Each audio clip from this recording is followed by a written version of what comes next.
ضحكوا علينا لما كل سنة في الوقت ده يطلع السؤال: نعيد ولا ما نعيدش على بعض في السنة الجديدة؟ وهو يطلع لنا الدراويش يفتوا بالتحريم، أو كتر خيرهم يسمحوا لنا نعيد، لا بأس.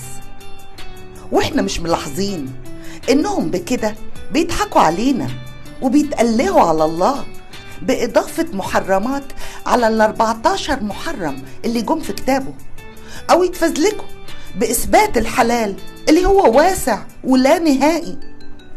لو مش عايز تعيد بلاش تستعمل التقويم الشمسي الموجود طول السنة، عشان ما تجيش النهاردة تسأل هي الأيام حلال ولا حرام، لحد ما ترجع بلدنا تستعمل تقويمها هي والعالم كله اللي عملته من 6264 سنة.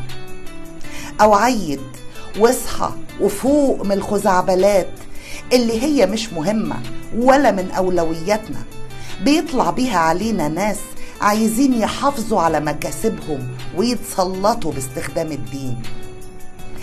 سنة سعيدة علينا جميعا، واحنا معيدين وكاشفين وواعيين للي ضحكوا علينا.